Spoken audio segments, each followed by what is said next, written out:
Eni Marsina, aktivis buruh yang dibunuh secara misterius pada 1993. Aktivis buruh kok dibunuh? Sebenarnya tidak banyak yang berbeda dari Marsina.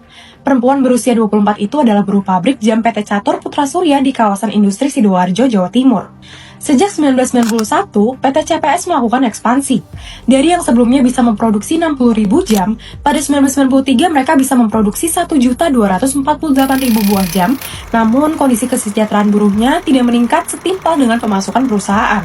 Jam kerja mereka malah meningkat jadi 9-12 jam. April 1993, Gubernur Jawa Timur mengedarkan surat himbauan agar para pengusaha menaikkan upah buruhnya 30% dari upah pokok. Tapi PT CPS hanya menaikkan 20% dari upah pokok sebelumnya. Peraturan ini jadi pemicu yang bikin kekesalan para buruh memuncak. Mereka kemudian berkumpul pada hari libur Waisak 1993 untuk membicarakan tuntutan. Marsina punya peran sentral. Tidak hanya untuk mengorganisir teman-temannya untuk mogok kerja, Marsina juga mendatangi Depnaker Surabaya untuk mencari hitungan ketentuan upah pokok minimum yang berhak mereka dapat. Para buruh pun merencanakan aksi mogok yang berlangsung pada 3-4 Mei 1993. Aksi tersebut berbuah hasil terjadi beberapa perundingan antara buruh, perusahaan, dan Depnaker sebagai mediator hingga masing-masing pihak mencapai mufakat. Meski sudah sepakat, PT CPS tetap mencari tahu siapa yang mendalangi aksi ini. Mereka meminta bantuan aparat dari Koramil. Koramil sejak awal sudah mengerahkan sistem intelijen. Mereka memonitor desa-desa tempat para buruh tinggal dan membuat daftar nama buruh yang diduga menjadi dalang. Buruh yang masuk dalam daftar nama ditahan di Kodim, diancam, dituduh PKI, beberapa bahkan dipaksa mengundurkan diri oleh aparat.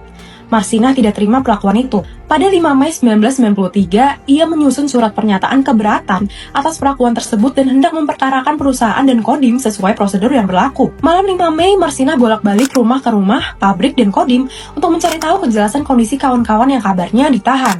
Malam yang sibuk itu jadi malam terakhir Marsina terlihat. Jenazah Marsina ditemukan 9 Mei 1993 jam 11 siang oleh sekelompok anak-anak di sebuah gubuk di tengah sawah desa Jago Nganjuk. Hasil otopsi menunjukkan bahwa Marsina meninggal sehari sebelum mayatnya ditemukan. Penyebab kematiannya adalah akibat tusukan benda runcing. Luka 20 cm di perut, dagunya memar, lengan dan paha lecet, selaput darah robek, dan tulang kelamin bagian depan hancur akibat dimasuki benda tumpul.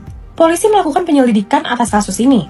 Namun, publik banyak menemukan kejanggalan dalam penyelidikannya, hingga proses persidangannya. Misalnya, seperti pengakuan para saksi yang konsisten menyatakan adanya pemaksaan untuk menandatangani BAP. YLBHI menduga ada upaya konstruksi skenario palsu atas kematian Marsina untuk menutupi pelaku sebenarnya. Menurut aktivis HAM Munir, kasus Marsina menjadi momentum untuk memperlihatkan tumbuhnya kesadaran perjuangan buruh pada masa akhir Orde Baru. Kini, Marsina menjadi ikon gerakan buruh di Indonesia.